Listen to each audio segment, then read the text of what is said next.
We interrupt this program for a KCTU5 news alert.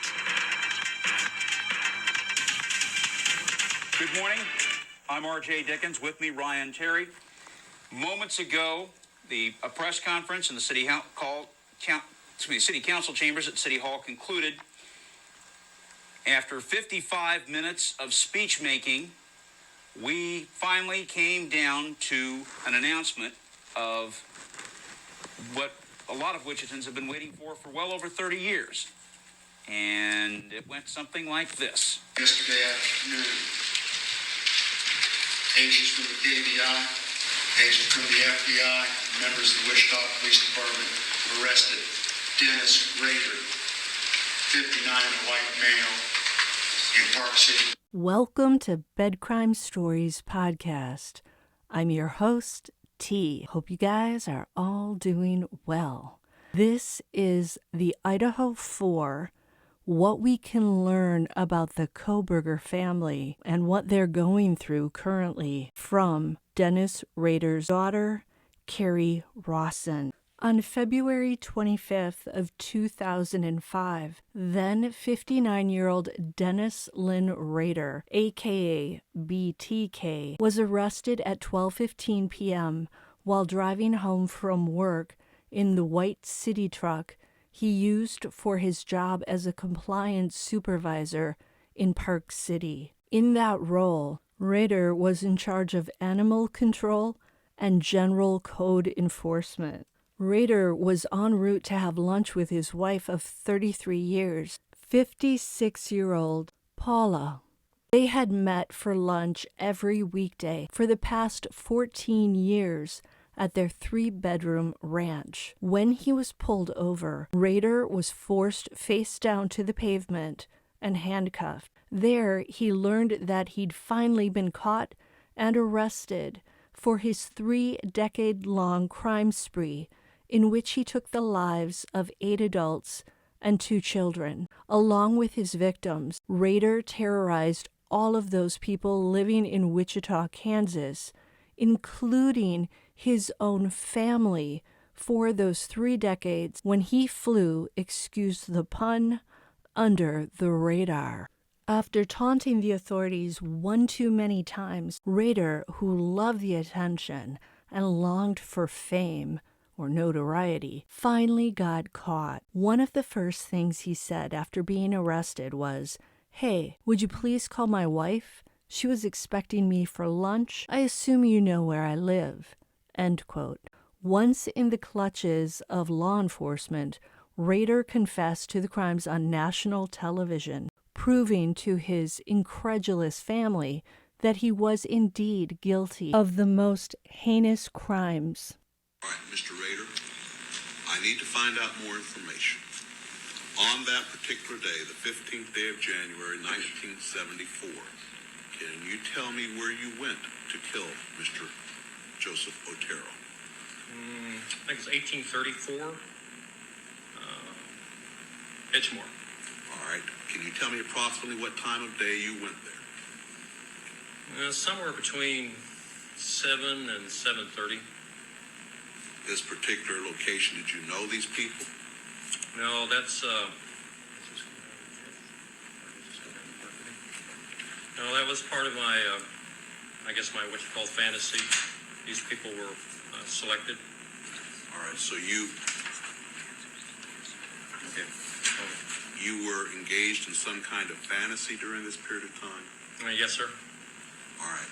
Now, when you use the term fantasy, is this something you were doing for your personal pleasure?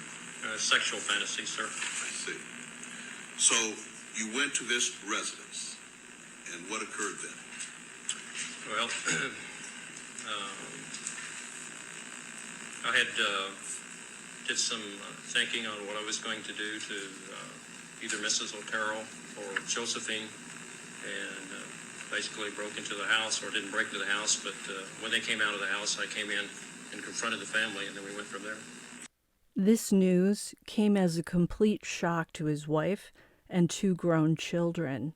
Although Rader had occasionally displayed dark moods and had once even placed his hands around his son's neck in anger for a few seconds, His family learned to deal with that momentary darkness by sending him outside to be in nature. They would never have imagined what he was capable of and what he had done.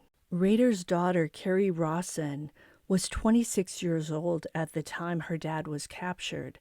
Married and living in Michigan, she was utterly shocked when she found herself face to face with an FBI agent standing at her front door. Rawson describes it as the day the world dropped out on me. Because we can't speak to suspect Bryan Kohberger's parents and sisters about what they're going through as a result of his arrest for the beyond brutal crime in Moscow, Idaho, I thought learning about what Rawson experienced when she found out that her dad had been arrested and charged with harming 10 people might shed light on what the Kohbergers are going through. Now, let me make it clear that Bryan Kohberger is innocent until proven guilty, and if he's found guilty, that would make him a mass blank, not a serialist like Rader. However, Kohberger is also the Moscow PD's one and only suspect, and the authorities in Pennsylvania, where he's from, are looking into unsolved cases that fit the MO of the crime in Idaho. From what we know, the Kohberger family found out about Bryan's possible involvement in the slayings of Xana Kernodle, Ethan Chapin, Kaylee Gonsalves, and Maddie Mogan on the same day we, the public, did, December 30th of 2022. That's when FBI agents kicked in the front door of the Kohberger family home around 1 a.m. Unbeknownst to the family, who were all likely sleeping at that hour, except for Bryan, who was in the kitchen, wearing latex gloves and carefully separating his personal garbage from that of his family's. Outside, a storm cloud of law enforcement was quietly gathering. I say the family was likely asleep because Bryan clearly felt comfortable standing in the kitchen, wearing gloves and separating his trash from his family's, and then putting it in several sealable plastic bags. I doubt he'd be doing that if the rest of his family was up and awake. One can only imagine what went through his parents' and sisters' minds as they were jolted from their slumber to the sound of the front door being kicked down and its windows shattering. It's akin to a scene out of Goodfellas. First, the door gets forcefully smashed open. Then, after the family wakes up to those terror-filled sounds, they're told something that will forever change their lives. For the Kohbergers, there will always be two parts to life: the part before Bryan was arrested and charged, and the part after it. Of course, it's the same for each of the slain students' families: life before the worst day of their lives and life after it. We do have one clue as to what the Kohbergers were feeling, at least in the very beginning of this tragedy. When Bryan had his initial court hearing in Pennsylvania right after his arrest, his family turned up to the courthouse, I'm assuming in a show of support. The Kohbergers also released a statement in which they expressed their sorrow for the victims' families. They also made it clear, though, that they were standing behind their son and brother. Here's part of their statement. "We will continue to let the legal process unfold, and as a family, we will love and support our son and brother. We have fully cooperated with law enforcement agencies in an attempt to seek the truth and promote his presumption of innocence rather than judge unknown facts and make erroneous assumptions." End quote. At that moment in time, Kohberger's family was clearly behind him and giving him his right to a presumption of innocence. But that was back in the beginning of January. It's hard to know what the family members are feeling now, 3 months down the road, after learning of the DNA match between the touch DNA on the leather sheath and the DNA of patriarch Michael Kohberger. We've heard through unnamed sources that while the Kohbergers communicate with Bryan over the phone, no one from the family has made the trip from Pennsylvania to Idaho. That may be because of finances, which are said to be tight. It may also be partially due to how they now feel about Bryan after hearing some of the evidence, but we can only speculate on that. It could also be that their support remains as strong as ever. One thing that has to be upsetting to them is Bryan's sisters losing their jobs simply because they share the Kohberger name. For Rader's daughter, Kerri Rawson, there's also life before February 25th, 2005, when her dad was arrested, and life after it. And the two are radically different. In the first part of her life, Kerri had a loving father that she adored. Dennis Rader was, after all, the first man she loved and with whom she often fished, camped, and hiked. That guy is the one who would dance her around the house as she stood on his shoes, a ritual all little girls, if they're fortunate, get to do with their dads. In life after February 25th of 2005, Kerri no longer has that father in her life. She only has her memories of him, and he is, for her, a wholly different entity than the man who calls himself BTK. Kerri has even described the man called BTK as someone who she doesn't think even looks like her dad. And now her father / BTK lives full-time in a high-security prison where he will one day die. So the father of her youth no longer sits at the family dinner table during the holidays. It's almost like her dad died. Kerri was home alone on that February 25th. In her and her husband's Michigan apartment. She only noticed the maroon car parked next to the green dumpster behind her apartment building when she glanced out a picture window to see how much snow had fallen the night before. The car stood out because there was a strange man in the driver's seat, and he was staring up at her second-floor window. Because her father had taught her and her brother to be wary of strangers, to never open the door to anyone they didn't know, and because she'd grown up in Wichita, where a real-life boogeyman had terrorized the community for over 3 decades, including taking the life of a grandmother who lived down the block from the Rader home, Kerri was immediately alarmed. An hour later, she peeked back out to see if the man and the car were still there, and sure enough, they were. At this point, she was getting freaked out, so she called her husband Darian to see if he was coming home for lunch. But Darian was too busy that day and couldn't make it. For anyone, particularly females, who've ever been home alone and noticed someone looking into their windows, you know what a scary feeling that is, especially if you don't know your neighbors, don't have neighbors, or none of your neighbors are home. Kerri said she waited a while and then peered through the corner of the blinds in the same way she'd seen her father do years before. It would appear that Rader, knowing what he was out secretly doing in their neighborhood, i.e. breaking into homes and taking the lives of their innocent inhabitants, was stoking fear and paranoia in Kerri and her brother from a very young age. Darian told Kerri that if this guy was giving her the creeps, she should call the police. After she hung up, she looked back out the window.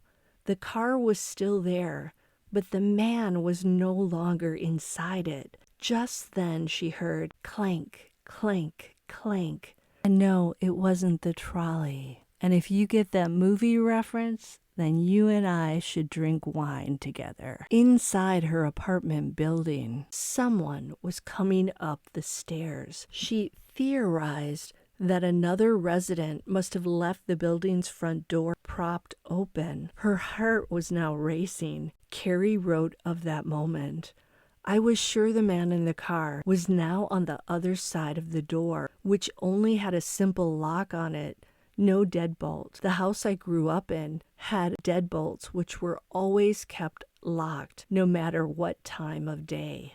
End quote. So Kerri then squints out the peephole, and there was a man in his 50s wearing a dress shirt, a tie, and glasses. Kerri spoke to him through the door and asked if she could help him.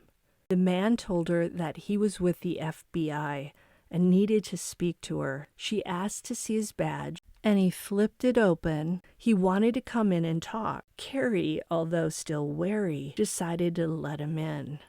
The man asked her if she was Kerri Rawson, maiden name Rader. She nodded yes.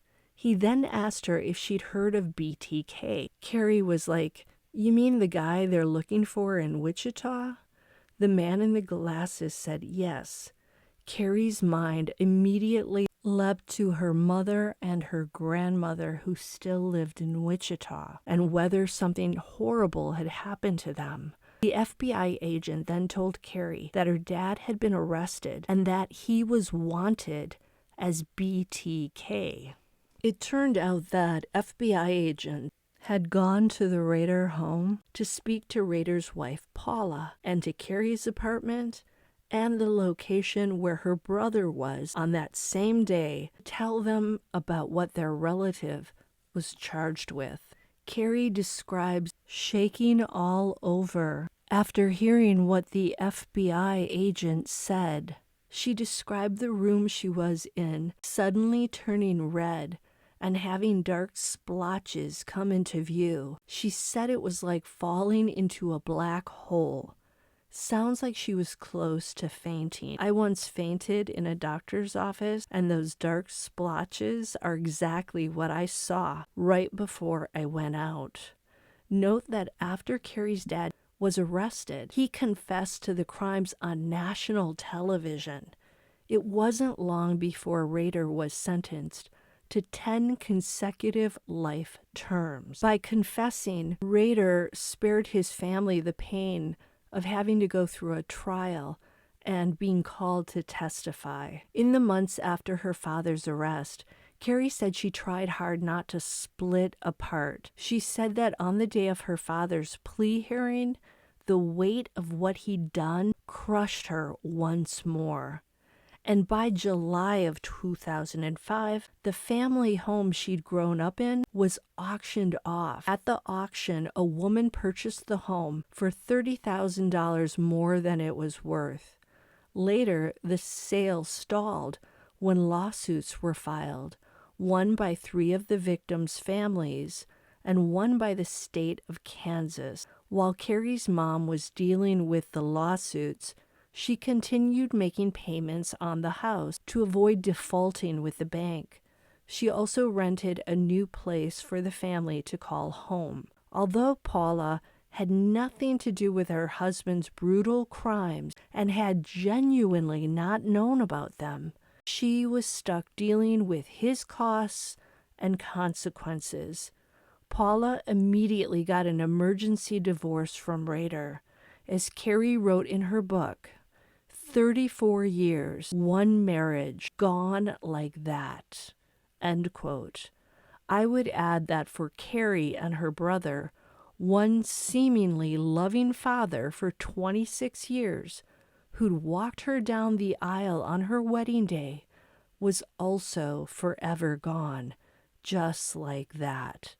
Maybe not physically gone as in deceased, but spiritually and physically gone as in no longer part of the family, no longer living in the family home, and no longer the loving man that she had known. Kohberger'S, since Bryan hasn't confessed and hasn't had his day in court yet, they maybe are still clinging to the hope that their son will be exonerated, although some of the evidence we've heard about in the probable cause affidavit certainly has to have them wondering if he could be capable of such a crime. By the way, one of the ways that Dennis Rader was linked to some of his crimes was through his DNA. To link Dennis Rader to the BTK serialist, the cops, without Kerri's permission, obtained one of her pap smears that she'd taken years before at Kansas State University's medical clinic. The investigators used the pap smear to confirm that the Rader family DNA closely matched DNA in semen that BTK left at the scene of the Otero family home in 1974. That crime, like the one in Idaho, involved the deaths of 4 people, Mr. and Mrs. Otero, and 2 of their children. Does this DNA match remind you of anyone? Perhaps the DNA on the leather sheath and Bryan Kohberger's father? I'm telling you that I see so many similarities between the situation with Bryan Kohberger and Dennis Rader's crimes and MO. Here's another one that may send shivers down your spine. One of BTK's victims was a young woman named Catherine Bright. Rader hid in her house, and when she arrived home with her brother Kevin, Rader was thrown off.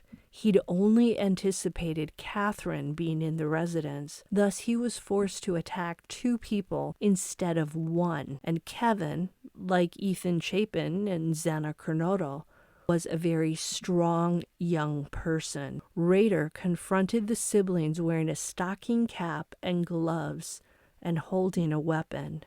First, Rader went for Kevin by putting his gloved hands on Kevin's neck. But when that didn't work, Rader used the weapon 2 times on Kevin's head, if you know what I mean. Rader, thinking Kevin was finally deceased, left him and went to attack Catherine. But, thank God, Kevin was alive, and somehow with those 2 head wounds, he managed to escape the house and drive away in his car for help. Kevin, unlike his sister, was lucky to survive. Later, when it came time to describe his attacker to the cops, Kevin said this of the attacker: he was an average-sized guy, bushy mustache, and psychotic eyes. End quote. The word bushy is striking, knowing that survivor Dylan Mortensen used that same adjective to describe the masked man inside 1122 King Road. And the psychotic stare reminds me of what a lot of us think we see in Bryan Kohberger's eyes. Kerri said that after her father was arrested, but before he confessed, she made the mistake of Googling BTK. She said reading about the horrific details of his alleged crimes threw her into an abyss of despair and terror. She described wanting to vomit. I'm sure the Kohbergers experienced a similar reaction when they heard that their son and brother was accused of such a violent crime with a sharp object. That sharp object does, in my opinion, make the crime particularly horrid. During her research back in 2005, Kerri also came across 2 sketches of BTK, and she said she could vaguely make out her dad in the rough sketch from April of 1974. Take a look. She also stumbled upon an audio recording of a 911 call placed in December of 1977 after one of her dad's crimes. She recognized the voice as belonging to her dad. Dennis Rader had dialed 911 himself after doing in a 25-year-old woman named Nancy Fox to alert the cops to her body. Rader can also be heard on the recording saying, "You will find a homicide at 843 South Pershing Nancy Fox. That is correct. End quote. Take a listen. It might be hard to hear, but I wanted to play it for you.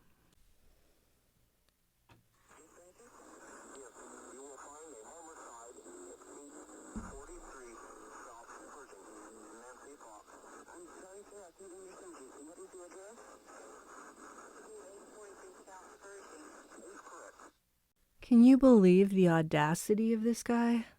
Kerri and her family were then subjected to reporters showing up at their residences. She described the feeling of it all like this: guilty as charged. I'm BTK's daughter. No longer Kerri. She's gone. End quote. I'm pretty sure that's exactly what Bryan Kohberger's two sisters feel like right now, especially after they've lost their jobs and their ability to earn. Guilty as charged. They're Bryan Kohberger's sisters, although again, Kohberger has not yet been found guilty of the crime, which makes his sister's terminations all the more egregious. Kerri ended up writing a letter to her dad on March 12th of 2005. She said that after that first letter, she and her dad continued to write. Rader's letters to his daughter were handwritten and mailed in decorated envelopes. For Kerri, it was easier to write to her dad than speak to him on the phone. Some people showed Rader's family support. Many Christ Lutheran churches sent care packages to the family. The Rader's had attended the Christ Lutheran Church in their town prior to BTK's arrest. Kerri wrote this: "In the middle of madness, my family had been gifted humanity that shored up our spirits, reminding us that we were not alone." End quote. In the years since Rader's arrest, Kerri has had to, at times, distance herself from her father and even get orders of protection against him to try and survive the ordeal. She's been to therapy on and off. She describes having almost nightly battles with night terrors and post-traumatic stress disorder as well that shows up from time to time. She is sometimes seized with anxiety as well as depression. I believe that part of Kerri Rawson's survival is down to her advocating for victims of abuse, crime, and trauma, and her bravely sharing her story. Today, she still lives in Michigan with her husband Darian, their 2 kids, and their 2 cats. I'm hoping that the Kohberger's, if Bryan is found guilty of the crime, can find a way to do something positive that helps them heal while also helping others. Until the next time on Bed Crime Stories, did you learn anything tonight, today, this morning? Did you enjoy this? If so, smash that like button.